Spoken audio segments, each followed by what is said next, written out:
What's up, mother lovers? I'm so sorry, I don't normally greet you that way. It won't happen again. Seriously though, what's wrong? Most of us would like to make more money. Have you tried survey sites? No, Bear, I said, make more money. Not spend hours scraping pennies in exchange for giving away all my data. Why do other people think that they're so great? I've hired Bearsy III to bring to life some words about today's topic. Spoiler alert, this actor sounds a lot like me. I don't mean to rain on your parade, but I don't really like survey sites.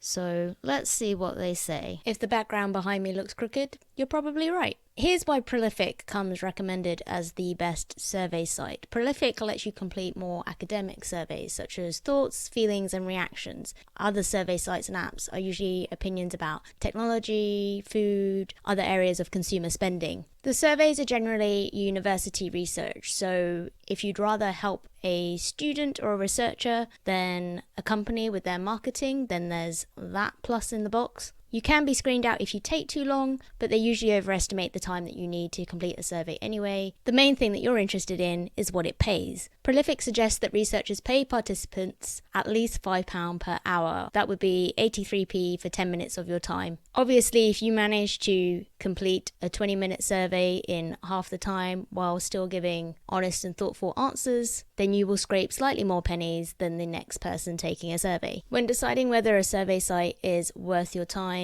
I've seen other people say they don't really care if it's not very well paid because they're just sort of doing this stuff on automatic while watching TV or doing other activities that don't require a lot of concentration.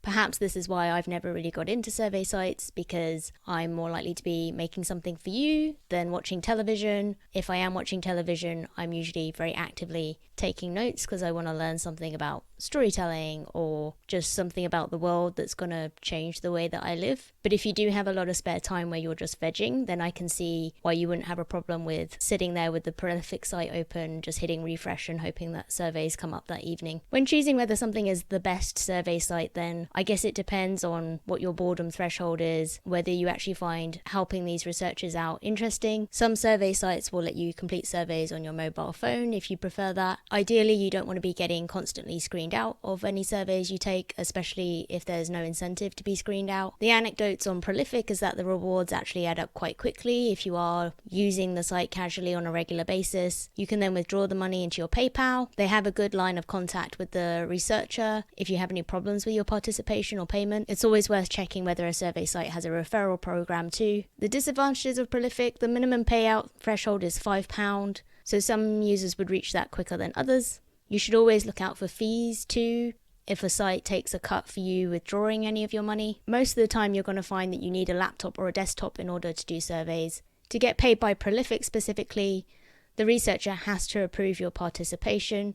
But like I said, you can always contact them if you think that's taking too long. Would you really have time to chase that up? I hope not. I guess the biggest disadvantage with Prolific and most survey sites is that the research can be very sporadic. So it's not like showing up to a 9 till 5 or deciding to start any other line of side income where you know what your set hours are that you've scheduled for yourself to work on that thing. They don't owe you anything. You're not guaranteed any income from it. So what do you think? Would you give that a go? Or is it not even worth the time to experiment? And if not, what would you do instead? You could spend that time learning how to invest and opening an investment account for the first time. You could spend that time on content creation if you're interested in earning money from YouTube, podcasting, blogging. Those can also be very slow burners where no income is guaranteed at the outset. Or would you just prefer to have a second employer and go out to another job with very set, definite hours every night? Here's what I said the last time someone asked me for ideas on how to make more money on the side. Previously on Save Like a Bear, my friend asked me on behalf of a relative how they could make money quick in between jobs, especially money online. Survey sites, they're very time consuming for quite varying rewards. So some sites make it a lot harder than others to hit the payment threshold. The best strategy I think with these is probably to go for ones like U-Rewards or Life Points, because they still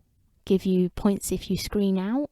Even if you only did a few surveys a day, you'd still be earning points potentially, even if you didn't manage to complete any surveys, if that makes sense. So something really important to be aware of with these websites, a lot of them either don't pay cash at all, they only have vouchers. There's usually like a wait to redeem the vouchers. You might not always be able to get the voucher that you had your eye on. What will you do if the retailer goes bust before you spend your voucher? Which is just always something to think about with gift cards anyway. The other thing is, if you were trying to rack up like the maximum amount of points, with the idea being that you're not going to cash it out until the very end, there is usually a danger there that if the website goes away, then obviously then so does all your effort and you don't get to redeem any of that. So some people just wait until they hit the minimum thresholds and withdraw what they can, however they can. That usually means that you take a hit, and especially the ones that pay cash, what you'll find usually is that you get proportionately less if you go for the cash amount than a voucher is worth for the same exchange of points. I think if you really have got a lot of time, I wouldn't spend 12 hours a day on this. I'd split it with something that's going to potentially have an ROI in future, like creating content online or learning a skill like coding for free online that you can then use on the side for money, or use it to negotiate better pay. So this person was actually already writing a book in their free time. That's a good example of something that might make them some passive income in future. It's not guaranteed, but it was costing them nothing to write and they had